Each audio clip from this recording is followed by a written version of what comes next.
Hello viewers, YouTube channel Lex Consilium foundation में आपका स्वागत है। मैं मेजर जनरल नीलेंद्र कुमार यहाँ पर प्लेलिस्ट इनसे मिलिए में बात कर रहा हूँ माधव चतुर्वेदी से। और जैसा कि आपको मालूम है, माधव चतुर्वेदी व्यवसाय से, पेशे से पत्रकार हैं और बहुत गंभीर पत्रकारिता करते हैं, जो कि राजनीति से संबंधित है। लोकसभा, राज्यसभा कवर करते हैं, अर्थव्यवस्था और आर्थिक मुद्दों पर लिखते हैं। लेकिन उसके साथ साथ वो अपने शौक से, और उनकी जो रुझान है वो ज्योतिष की ओर है, तो ज्योतिष में भी उनका बहुत अच्छा दखल है। और जिसका उन्होंने एक लंबे समय तक और लंबे समय से इसका अध्ययन किया है, इसमें दखल रखा है। तो यहाँ पर हम बात अभी कर रहे हैं ज्योतिष के बारे में। और अब कई वर्षों से आप ज्योतिष पढ़ा भी रहे हैं और आपके पास काफी नियमित रूप से शिष्य आते हैं, शागिर्द आते हैं जो आपसे सीख रहे हैं। तो जी। क्या ज्योतिष को पढ़ाने सिखाने के बारे में कोई इंटरेस्टिंग, कोई रोचक किस्सा हो?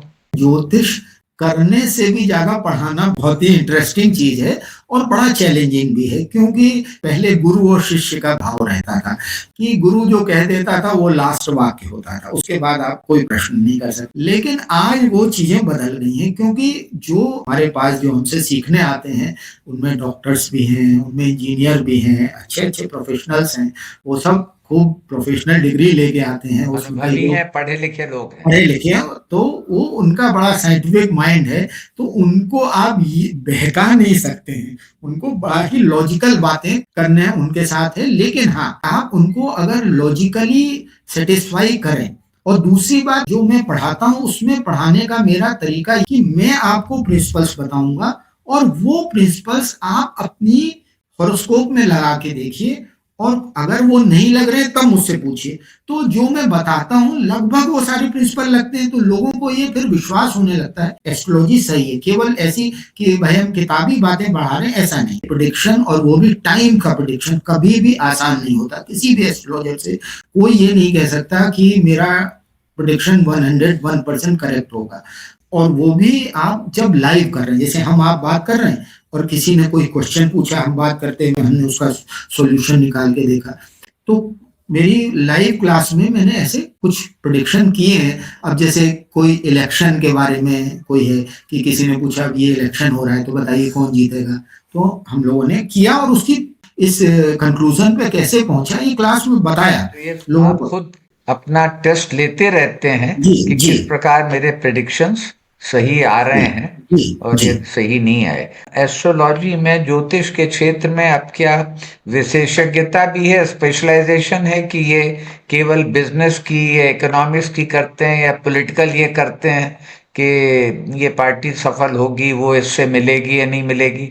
इस तरह का भी इसमें आ रहा है स्पेशलाइजेशन? जनरल साहब, स्पेशलाइजेशन तो आ रहा है, लोग करते भी हैं। लेकिन दिक्कत वाली बात क्या है कि अभी भी ज्योतिष इतना सब कुछ होने के बावजूद ज्योतिष के जो एक ट्रेडिशनल उसकी जो एक इमेज है वो अभी नहीं टूट पाई है। जो रिसर्चर्स हैं तो वो लोग आज भी उनको वही ट्रेडिशनल ढंग से देखा जाता है। लेकिन ये सब काम करने के लिए कोई भी आदमी रिसर्च करता है, कोई प्रैक्टिस करता है, तो उसको टाइम लगता है, उसमें संसाधन लगते हैं। इसलिए कोई अब ये कहे कि मैं केवल एक हेल्थ का ही काम करूंगा, या कोई कहे कि मैं केवल पॉलिटिक्स को ही लेकर प्रोडिक्शन करूंगा, तो ऐसा नहीं, उस वो काम लेकिन नहीं ये करना। संभव है हाँ, कि नहीं, आप कुछ बता सकें कि अगले मैच में सूर्य कुमार यादव सेंचुरी मारेंगे जी या नहीं, जी या जी बुमराह 3 विकेट या उससे ज्यादा लेंगे या जी नहीं? ये जी संभव है, जी जी जी, किया बिल्कुल जा संभव सकता है। है यदि बिल्कुल। उनकी कुंडली आपके पास है तो। इस कुंडली का भी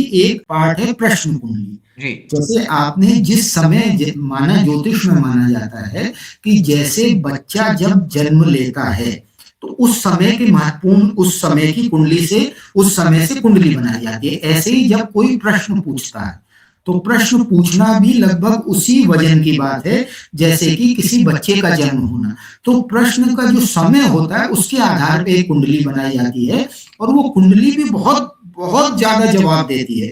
तो आपने जैसे कहा कि मैंने बहुत सारे जो प्रेडिक्शन है वो प्रश्न कुंडली के आधार पर ही मैचेस के करे हैं। मैंने एक ऐसी ही क्लास में मैंने किया था राज्यसभा के चुनाव के बारे में, तो उनका जिनके बारे में पूरा माना जा रहा था कि वो जीतेंगे, और हमारी कुंडली ने कहा नहीं वो हारेंगे, वो हुआ। और ये मतलब मैं ऐसा नहीं कह रहा हूँ, वो क्लास की रिकॉर्डिंग रखी हुई है, उसमें है ये सारी चीजें। का प्रेडिक्शन हो सकता है कि ये जो जी फिल्म बनी है ये हिट होगी या नहीं होगी, ये होगी, या ये होगी। डोनाल्ड ट्रंप जी ईरान पर अटैक करेंगे या नहीं जी करेंगे, ये जी सब बिल्कुल, चीजों ये का सब चीज बिल्कुल हो ज्योतिष सकती है। में जवाब है। जी जी, इसमें क्या है, ये बड़ा डेंजरस जोन भी है। क्रिकेट में अब चोरी छिपे बैटिंग तो होती है, और ऐसे ही इलेक्शन को लेकर भी बैटिंग होती है। जी तो एस्ट्रोलॉजर से कहा जाता है कि आप एकेडमिक पर्पस के लिए करिए, अगर इसको करने लगेंगे तो फिर वो थोड़ी सी प्रॉब्लम हो वो जाएगी। प्रॉब्लम हो सकती है। हाँ और अंत में मैं आपसे ये जानना चाहता हूँ कि आपको स्वयं किस प्रकार के लोगों की कुंडली देखना अच्छा लगता आपने बहुत अच्छा ये प्रश्न किया। ज्योतिष में लोगों को ज्योतिष सीखने का अलग अलग उनके कारण होते हैं। है, मुझे जो उद्देश्य है उद्देश्य होते हैं, और मेरा जो सबसे ज्यादा उद्देश्य है वो है कि मनुष्य को समझना, मनुष्य मात्र को समझना, उसकी चेष्टाएं, उसकी आदतें, उसका झुकाव, उसका रुझान। इन्होंने होम्योपैथी की शुरुआत की, उनका नाम था डॉक्टर हेनीमैन। तो हेनीमैन की जो बुक है वो मैंने जब पढ़ी तो उस अकेले आदमी ने एक जीवन में मनुष्य के बारे में इतनी सारी बातें उन्होंने, इसकी ये आदत होगी, इसकी ये आदत होगी। ऐसे ही ज्योतिष भी उसी प्रकार का विषय है। तो आपने पूछा किन लोगों की कुंडली, कोई आदमी एकदम सफल है वो भी बहुत, या एकदम विफल है नहीं। मुझे जीवन में वो लोग बहुत अच्छे लगते हैं जो कि संघर्ष करके आगे बढ़े, फिर थोड़ा सा संघर्ष किया, फिर आगे बढ़े, फिर थोड़ा संघर्ष किया। ऐसे लोग मुझे बहुत अच्छे लगते हैं। तो मुझे उनमें 4 लोगों का विशेष तौर पे मैं नाम लेता हूँ, और उनकी कुंडली बीच बीच में खोल के देखता हूँ।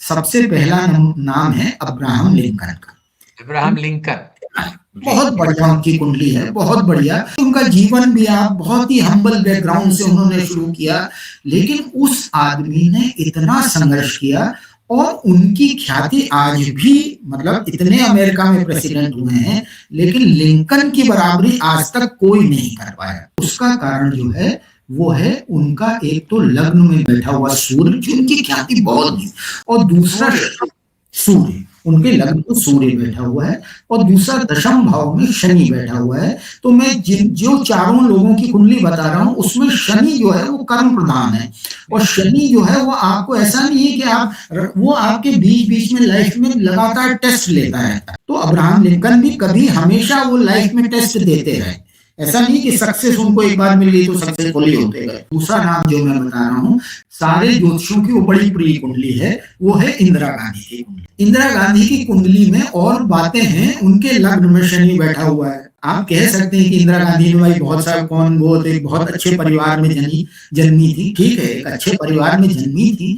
लेकिन उन्होंने भी एक समय बिल्कुल स्क्रैच से शुरू किया और पीक पे पहुंची, और उसके बाद फिर स्क्रैच पे आ गई, और फिर वो ऊपर चढ़ी। तो उनके मूल, उनका भी जो शनि प्रधान व्यक्ति होगा उसके जीवन में ये होगा। तीसरी नंबर की कुंडली वो है अमिताभ बच्चन की कुंडली। अमिताभ बच्चन की कुंडली किसी सामान्य व्यक्ति को दिखाइए तो उसमें कोई ऐसा आकर्षण नहीं है, लेकिन उनके भी आकर्षण का कारण है कि उनके चतुर्थ भाव में शनि बैठा हुआ है। तो वो शनि, जहां भी शनि जब दशम भाव को देखेगा या दशम भाव से संबंध बनाएगा तो आदमी को बड़ा कर्मठ बनाता है। अगर नहीं आप कर्मठ है तो आपको वो, आपका गर्त में जाना, दशम भाव में या चतुर्थ में? चतुर्थ में है, दशम को देख रहा है और लग्न को देख रहा है। जी तो इसलिए देखिए अमिताभ बच्चन ने शुरू में कितना संघर्ष किया।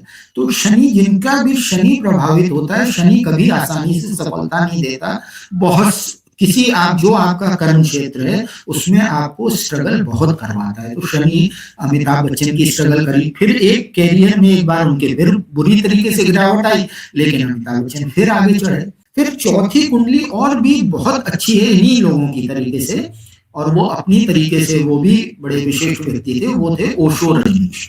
तो उन्होंने भी बहुत संघर्ष किया आध्यात्म के क्षेत्र में।